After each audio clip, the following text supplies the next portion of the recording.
Di tengah perang modern, ada satu sistem persenjataan yang terus menarik perhatian para analis, jurnalis militer, dan negara-negara di seluruh dunia. Sistem itu adalah Iskander, rudal balistik taktis buatan Rusia yang sejak lama dianggap sebagai salah satu instrumen kunci dalam strategi penyerangan jarak pendek hingga menengah. Tidak hanya karena daya hancurnya yang besar, tetapi karena perannya dalam menciptakan tekanan psikologis dan ketidakpastian operasional bagi lawan. Dalam konteks perang Rusia-Ukraina, Iskander menjadi salah satu senjata yang sejak hari pertama konflik digunakan sebagai alat pembuka, alat penekan, dan alat pengubah dinamika medan tempur.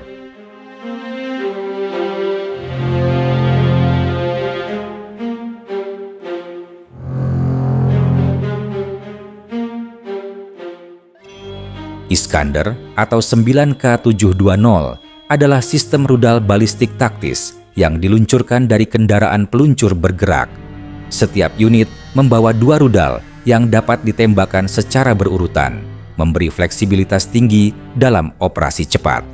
Rudal ini memiliki jarak tembak sekitar 500 km dengan kemampuan mencapai target bernilai strategis seperti depot logistik, pusat komando, jalur suplai, infrastruktur pertahanan udara, hingga fasilitas industri militer.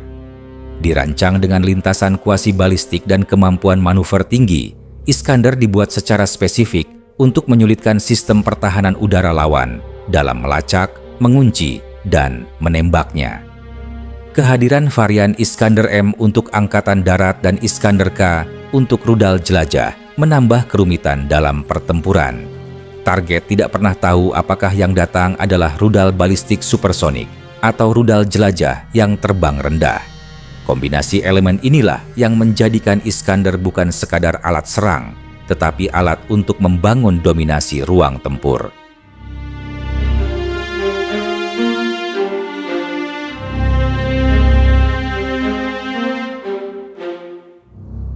Ketika Rusia memulai operasi militernya pada Februari 2022, Iskander termasuk dalam gelombang pertama serangan.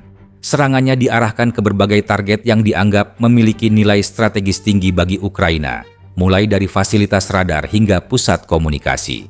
Sejak itu, sistem ini terus digunakan sepanjang konflik dalam skala yang bervariasi.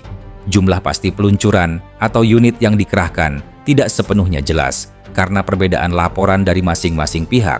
Namun konsensus dari berbagai lembaga keamanan internasional menunjukkan bahwa Rusia mengerahkan sejumlah brigade Iskander yang sebelumnya telah ditempatkan di wilayah barat dan selatan negara itu.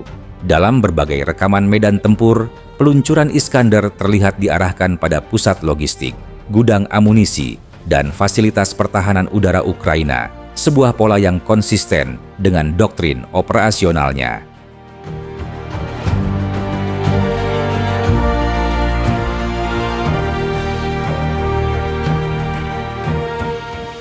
Dalam konteks Ukraina, Iskander terutama dikerahkan dari wilayah perbatasan Rusia dan Belarus. Beberapa peluncuran terdeteksi berasal dari Belgorod, Kursk, dan Bryansk, wilayah yang berbatasan langsung dengan Ukraina. Sementara itu, laporan intelijen Barat menyebutkan bahwa Belarus juga menjadi lokasi penempatan sistem ini, meskipun peluncurannya di wilayah tersebut tidak selalu dikonfirmasi secara terbuka. Penempatan Iskander di wilayah tersebut memberi keuntungan geografis karena memperluas jangkauan serang ke berbagai infrastruktur militer Ukraina di utara dan tengah negara. Penempatan mobile launcher membuat lokasi Iskander terus berubah. Mobilitasnya memungkinkan Rusia memindahkan unit peluncur secara cepat untuk mencegah deteksi dan serangan balasan. Dengan prosedur penembakan yang hanya membutuhkan waktu singkat dan kemampuan untuk meninggalkan posisi setelah peluncuran, sistem ini tetap sulit dilacak oleh Ukraina maupun pihak-pihak yang memantau konflik.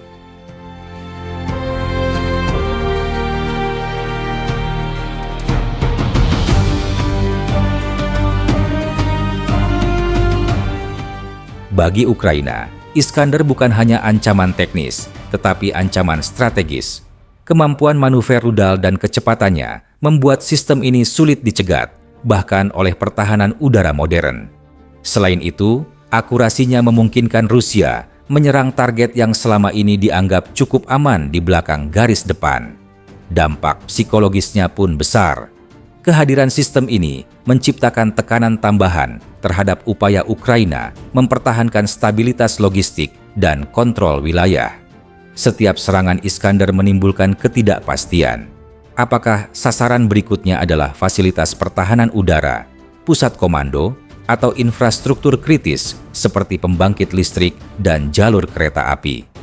Ketidakpastian inilah yang membuat Ukraina memandang Iskander sebagai salah satu ancaman paling signifikan setelah rudal jelajah dan drone kamikaze.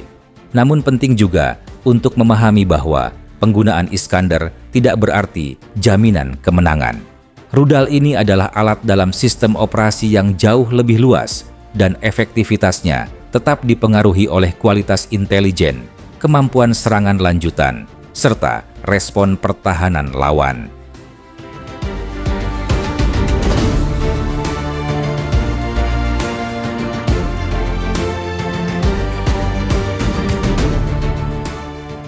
Setiap penggunaan Iskander dalam konflik Ukraina memiliki dampak strategis yang lebih luas daripada sekadar menghancurkan satu target.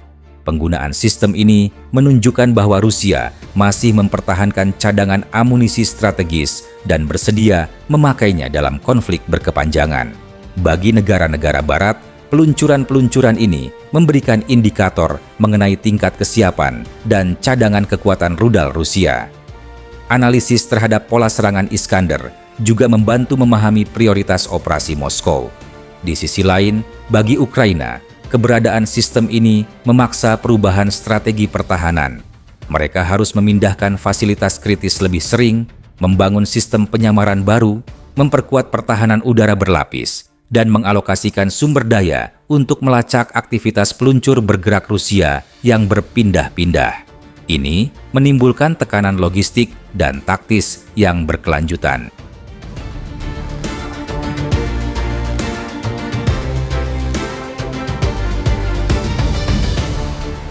Video ini dibuat untuk tujuan edukatif dan analisis semata. Kami tidak memihak pada pihak manapun, tidak mempromosikan kekerasan, dan tidak mendukung perang dalam bentuk apapun. Semua informasi yang disajikan bersumber dari laporan terbuka dan analisis geopolitik yang tersedia untuk publik. Tujuan kami adalah memberikan pemahaman yang seimbang tentang situasi global agar masyarakat dapat berpikir kritis dan bijak. Perdamaian, dialog, dan diplomasi adalah jalan terbaik untuk menyelesaikan konflik.